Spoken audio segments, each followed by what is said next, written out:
as we bring in Ty Lawson. Ty, appreciate you for being with us. Before we dive into the NBA and everything going on right now, how locked in were you to your boys over at North Carolina in that run this year? I was all the way locked in, man. Nobody thought we was going to be there. So when we got to the Final Four, I was talking trash and everything like that. We got to the finals. I thought we was going to get them, but they had a good run. Yeah, that was cool to see. I mean, it's not over, for forever, but I mean, you got Coach K twice to close out Cameron, and then in the Final Four. Really, what can a Duke fan say to you now forever, to be honest with you? Nothing. I just know they were sick. I mean, the way we beat them at Cameron Stadium, I think we beat them by double digits? Yeah, it wasn't close. No, it wasn't cool. It wasn't cool. Yeah, y'all sent Coach K into a fit that night. He's trying to give this big thank you speech, and he's like angry, telling everybody to be quiet, knowing his rival just beat him on his home floor in his last game. And I bet in that moment he's thinking, "Man, it can't get any worse." And then along comes the Final Four, and Hubert Davis, first year coach, rival, gets him again. Man, I won't be surprised if he come out of retirement in 2 months. Coach K going Tom Brady this joint like, hey, never mind. Ty, where you at now?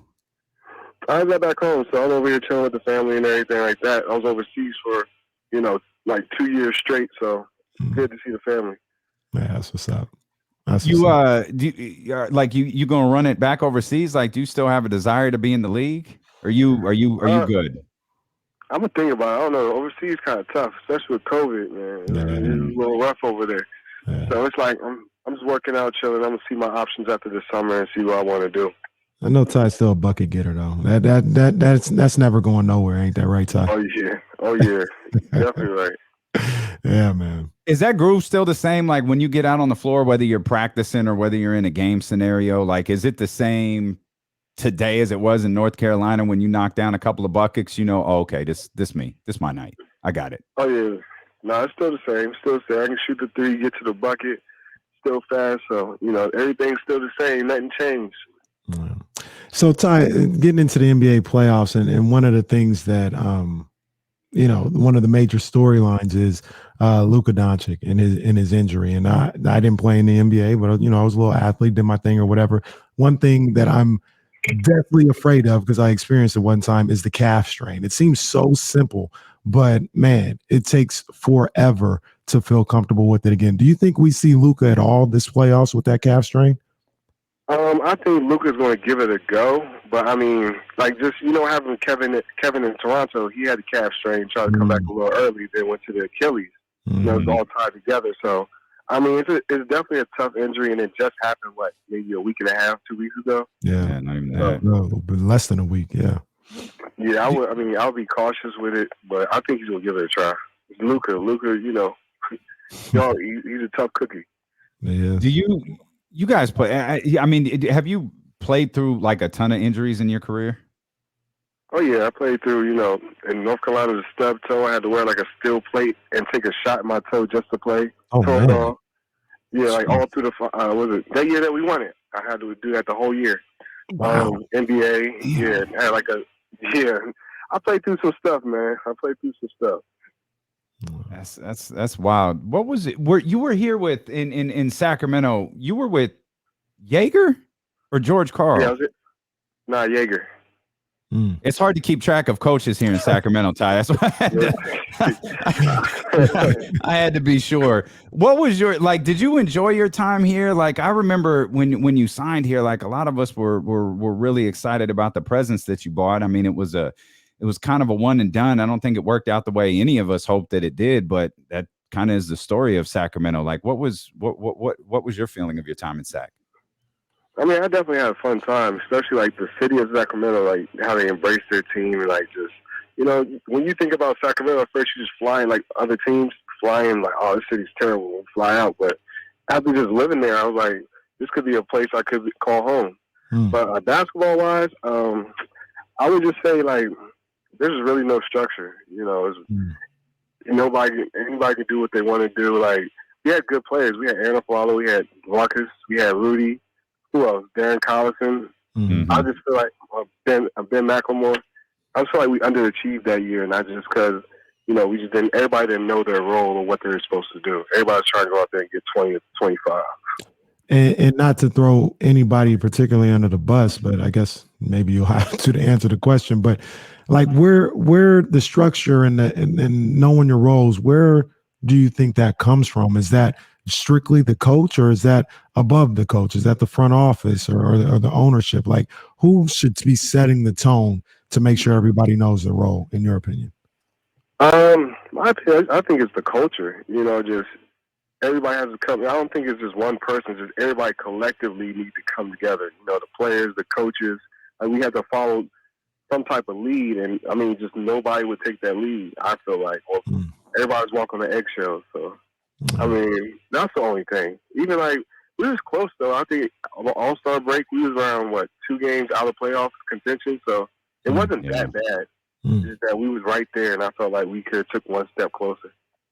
What's you had a really good run with Denver too. What would you say are the biggest differences? Because, Denver, here they are again, opening up the playoffs tomorrow with the Golden State Warriors. They got a 2-time MVP on their squad. They went and got, Mike Malone, obviously after the ridiculousness that happened here in Sacramento. But that's an organization that seems to have an established culture. Like, what's the biggest difference between them and Sacramento?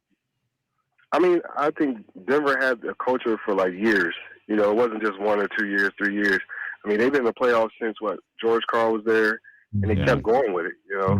I think it's the front office was always great with Masai and Josh Kroenke, and the players always just bought into their role. So I mean, that was the main difference. Yeah.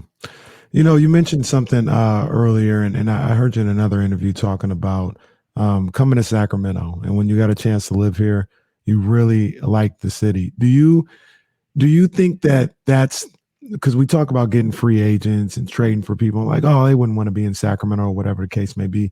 Do you think that with somebody like Monty McNair, don't worry about if you think he would sign long-term or anything, because people like yourself, when you get here, and others, Bobby Jackson, Page, all these other guys, Vlade, when they get here, they love the city of Sacramento. So if you're trying to build something, just get the guy here and really let the city do their magic at that point. Do you think that's pretty accurate to say?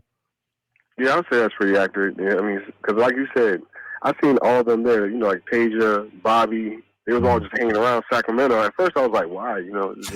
And after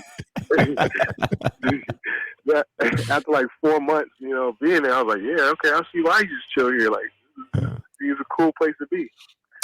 And what is it though, Ty? Is it like you can kind of just float around and nobody really bothers you, or the fans they love their Kings? Like they don't matter if you're the number one option or a guy on a 2-way. Like they love the Kings. Like what is it about being here that you particularly liked? That's what I think I like. It's just the fans. Fans was real chill. They would just they treat you like a regular person. Like it was real. Like you can just relax.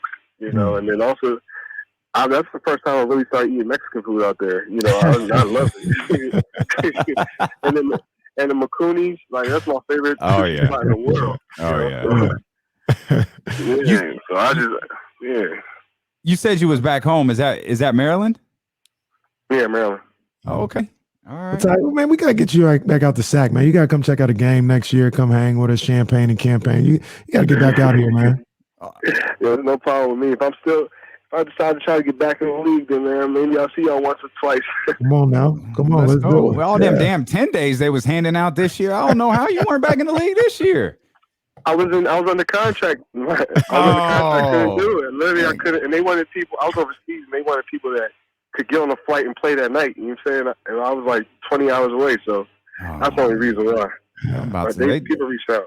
They damn near gave Kenny a 10-day. It was so bad this year. I just told him straight up we wasn't gonna play defense. They're like, look, just put the shirt on. Just put the jersey on. That's all. Everybody 10 days. It was crazy.